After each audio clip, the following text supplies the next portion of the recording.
Hello hello. वंदनीय मातृभूमि,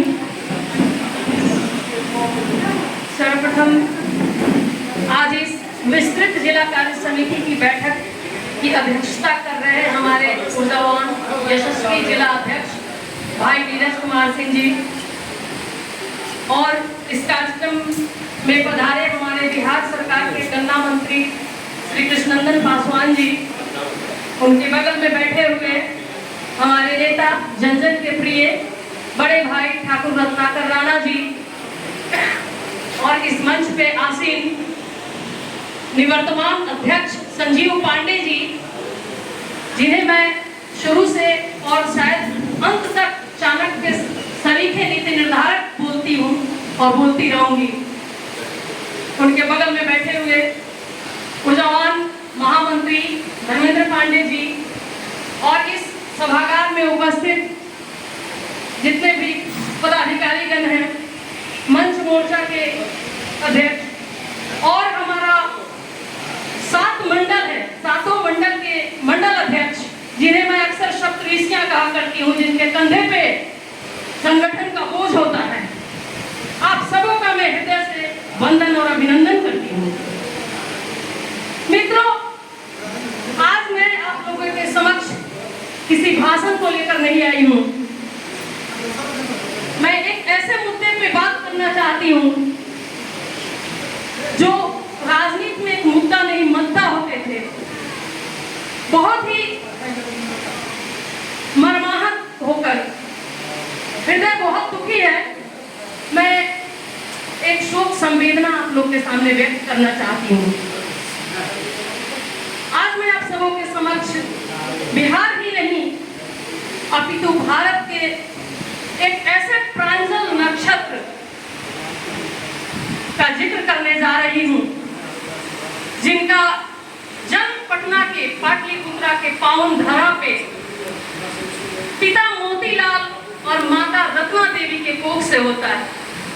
माता रत्ना देवी को क्या पता था कि उन्होंने जिसे पैदा किया वो सच में एक रत्न था। और ये नन्हा सा बालक आगे चलकर संघ की भट्टी में ऐसा तपता है, लोकनायक जयप्रकाश के छत्र छाया में ऐसा पलता और बढ़ता है कि और अखिल भारतीय विद्यार्थी परिषद के विभिन्न दायित्वों का निर्वहन करते हुए अपने अद्भुत राजनैतिक और बौद्धिक चेतना का परिचय देते हुए भारतीय इतिहास के क्षितिज पे एक प्रांजल नक्षत्र बन जाता है। 1974 में जेपी आंदोलन में आपकी अहम भूमिका होती है। 73 से 77 तक आप विश्वविद्यालय छात्र संघ के महासचिव रहते हैं।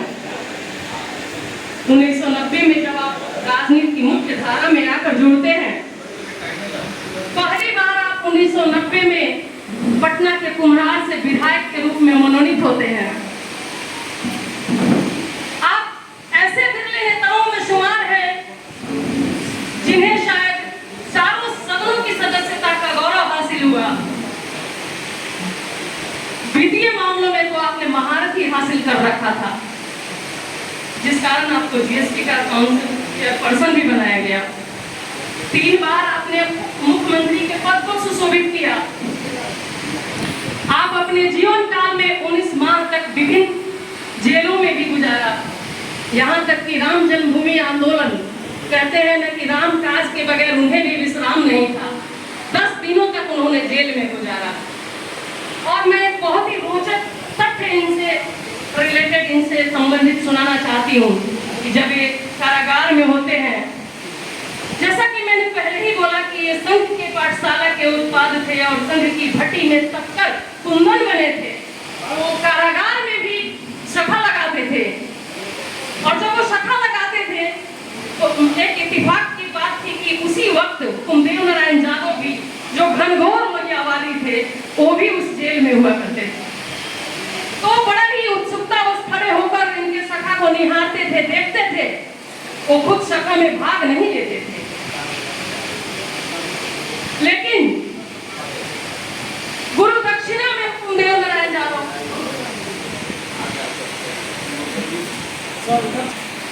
अभी अभी सभागार में हमारे क्षेत्रीय प्रभारी भाई आशुतोष सिंह जी का प्रवेश हुआ है और हमारे जिला प्रभारी हरिमोहन चौधरी जी का प्रवेश हुआ है। आप दोनों का भी मैं हृदय से नमन निवेदित करती हूँ। जैसा कि मैं सुशील मोदी जी के बारे में बता रही थी कि कारागार में जब वो सखा लगाते थे तो हुकुमदेव नारायण यादव बड़े ही उत्सुकता से देखते थे, क्योंकि वो एक लोहियावादी थे। संघ में और सखा में उनका विश्वास नहीं था, लेकिन इनका अंदर से हृदय कहता था और विश्वास था कि आज न कल आपका भी हृदय परिवर्तन होगा। और हुकुमदेव नारायण यादव भी जब गुरु दक्षिणा का कार्यक्रम होता था तो उसमें जाकर गुरु के प्रति दक्षिणा समर्पित करते थे। इन्होंने अपने गुरु केन गोविंदाचार्य को पत्र लिखता है जेल से कि हुकुमदेव नारायण यादव लगता है हमारे संघ में आ सकते हैं, क्योंकि हमारे भगवा ध्वज के सामने इन्होंने गुरु दक्षिणा किया। इस प्रांजल नक्षत्र के जीवन का 3 ही मूल दर्शन था। एक कठोर अनुशासन, दूसरा भ्रष्टाचार के खिलाफ शंखनाद और तीसरा भाजपा का विश्वव्यापी विस्तार। इन्हीं 3 मूल मंत्रों को ताऊर आत्मसात किए रहे। अनुशासन प्रिय होते भी क्यों नहीं, जिनके गुरु ही केन गोविंदाचार्य थे, जो आरएसएस के पाठशाला से पढ़कर निकले थे, जिनके माथे के ऊपर लोकनायक जयप्रकाश का छत्र छाया था। और दूसरी बात, भ्रष्टाचार के खिलाफ आपने उस दौर में शंखनाद किया। भ्रष्टाचार के खिलाफ मैं फिर से कहना चाहती हूँ कि उस दौर में आपने शंखनाद किया जब पूरा राज्य सत्ताधीशों के और एक निजाम के गिरफ्त में था, जो इस बिहार को राजतंत्र समझते थे और यहाँ लोकतंत्र दम तोड़ रही थी। ऐसे में तुगलकी फरमान जारी किया जाता था। पूरा बिहार भय, भूख, भ्रष्टाचार एवं घोटालों के जंजीर से जकड़ा हुआ।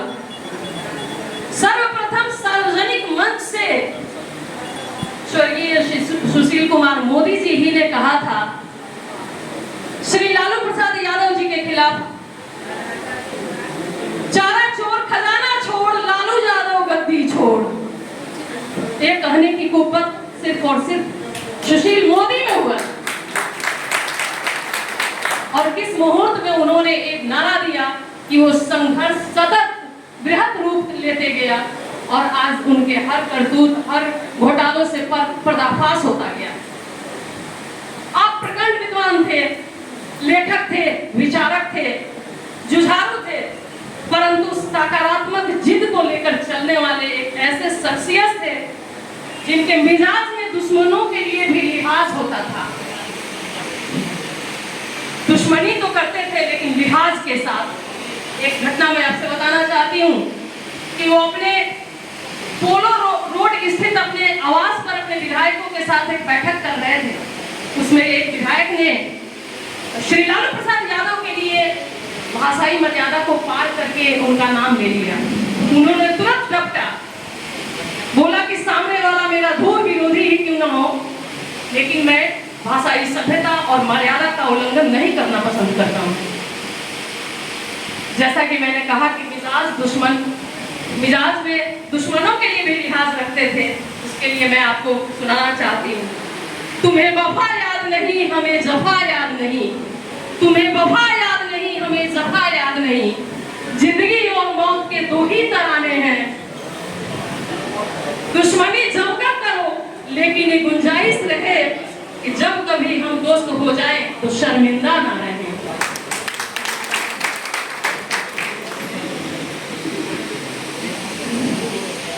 आज एक व्यक्ति के रूप में जन्म लिए, आप एक व्यक्ति के रूप में जन्म तो लिए, लेकिन अपने कृतित्व से एक व्यक्तित्व बन गए और परम और घोर कृतित्व और त्याग से एक विचार बनकर सदैव के लिए वर्तमान हो गए। तो ऐसी चेतनाएं जगत में सिर्फ आने के लिए होती है, जाने के लिए नहीं। और मेरा तो मानना है कि आप इस भौतिकता की भंवर को महज तोड़ कर गए हैं, इस संसारिकता के मोहपाश को महज छोड़ कर गए हैं। आज भी हमारे राजनीतिक क्षितिज पर आप ध्रुवतारा बन के विराजमान है, जो हमें और हमारे पार्टी निष्ठ कार्यकर्ताओं को लगातार सतत प्रेरित कर रहा है और आशीर्वाद दे रहा है कि भाजपा रूपी वट वृक्ष के जड़ों को और शाखाओं को हम सतत मजबूत करते रहें। आपका जाना बिहार के ही नहीं, भारत के राजनीति में भी एक बहुत बड़ा शून्य स्थापित कर गया। हृदय मन से आहत हो जाता है, लेकिन आपका आशीर्वाद हमेशा हम कार्यकर्ताओं के साथ है। आपके लिए ईश्वर से, परमपिता परमेश्वर से करबद्ध हम तमाम भारतीय जनता पार्टी के कर्मठ सिपाही करबद्ध प्रार्थना करते हैं कि ईश्वर आपको अपने श्री चरणों में जगह दे और आपके परिजनों को इस क्षति को सहने का अदम्य साहस और शक्ति दे। इसी क्रम में मैं एक ऐसे राजनीतिक पुरोधा के जीवन के ऊपर संक्षिप्त प्रकाश डालना चाहती हूँ जो अभी अभी आप लोग भी सुने होंगे, प्रभात झा जी के बारे में। हृदय शोक संतप्त है।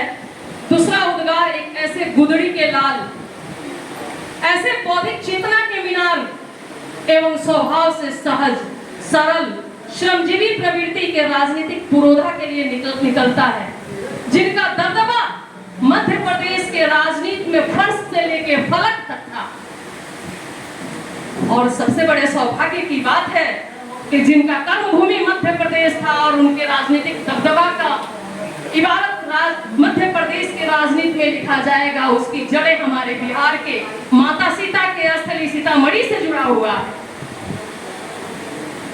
उनका पैतृक, प्रभात झा जी का पैतृक जगह, पैतृक घर सीतामढ़ी के कोरियाही में था, लेकिन उनका जन्म दरभंगा के हरिहरपुर में होता है। वो हमारे समाज के सामने, हमारे भारतीय जनता पार्टी के सामने एक ऐसे मिसाल है कि एक कार्यकर्ता, एक मोपेड पे घूमने वाला इंसान कैसे फर्श से लेकर अर्श तक की यात्रा तय करता है, और इसका आधार सिर्फ और सिर्फ उनकी कर्मठता, कार्य क्षमता, ईमानदारी थी। मैं आपसे बताना चाहती हूँ कि वो सबसे पहले, और सौभाग्य की बात की, वो भी संघ के पाठशाला के ही प्रोडक्ट थे। और सीतामढ़ी से जब ग्वालियर जाते हैं पढ़ाई लिखाई के सिलसिले में, एक रिश्तेदार के यहाँ रुकते हैं। वहां जाने के बाद उन्हें भाजपा कार्यालय का एक रूम ठिकाना के रूप में मिलता है। वहां से उन्होंने अपनी जिंदगी की कहानी शुरू की। वो कार्यालय की साफ सफाई से लेकर झाड़ू लगाने तक का काम करते थे, और साथ में गहरा अध्ययन, उनको अध्ययन में काफी रुचि थी, और उनको कमल संदेश का संपादक बनाया जाता है। साथ ही उनकी बुद्धिमत्ता, बौद्धिक चेतना और कर्मठता पे जब संघ की नजर जाती है तो उन्होंने अपने पुस्तक के प्रकाशन के लिए, अपने पत्रिका के प्रकाशन के लिए और संपादन के लिए अपने पास बुला लिया। इसी क्रम में वो राज्यसभा में 2 बार 2008 से लेकर 20 तक राज्यसभा के सदस्य रहते हैं, और एक ऐसे वाक्पटु और कह लें कि यंग मैन की छवि उनकी थी कि उनका भी जयप्रकाश नारायण के आंदोलन से गहरा नाता था। एक वक्तव्य आप जब कभी भी आपके कर्म पटल पे पड़ेगा, आप समझ जाएंगे कि अवश्य ही प्रभात झा की वाणी है। जब तक जगत को जीवन देने वाले हमारे साथ हैं, तब तक हम किसी भी इंद्रा की लंका लगा सकते हैं और लंका को जलाकर भस्म कर सकते हैं। एक कथनी था, एक कहना था हमारे प्रभात झा जी का। कितने ही लक्ष्मी पुत्रों के सानिध्य में उन्होंने रहा, और लक्ष्मी पुत्रों का उनके चूल्हे तक का संबंध था, लेकिन क्या मजाल कि कोई प्रभात झा के कलम को खरीद ले। किसी में इतना बुत्ता नहीं था, इतना मद्दा नहीं था कि उनके कलम को खरीदे। वो शादी के बाद भी ग्वालियर में किराए के मकान लेकर रहते थे। ईमानदारी की मिसाल उनकी ऐसी थी, और उन्होंने अपने जीवन में एक बार राजनीति में ऐसा हताशा भी झेला था। आप बैठे हुए तमाम लोग यहाँ जानते होंगे कि उन्होंने उसकी तुलना पोखरण परीक्षण, परमाणु के पोखरण परीक्षण तक से कर दिया। स्वर्गीय प्रभात झा के लिए मैं समर्पित करना चाहती हूँ, जो हमारे गीता में वर्णित है, नैनं छिन्दन्ति शस्त्राणि नैनं दहति पावकः न चैनं क्लेदयन्ति आत्मनो न शुष्यते मारुतः।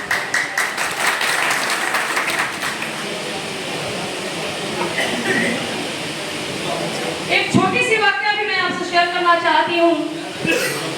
प्रभात झा जी के जीवन में एक ऐसा मोड़ आया जब लीकर किंग, आप लोग सब जानते होंगे, शराब माफिया, विजय माल्या का नाम शायद ही कोई हो जो नहीं जानते हो, उन्होंने उनको शराब की महंगी महंगी बोतलें और विलायती बोतलें ऑफर किया उनके घर में जो आया।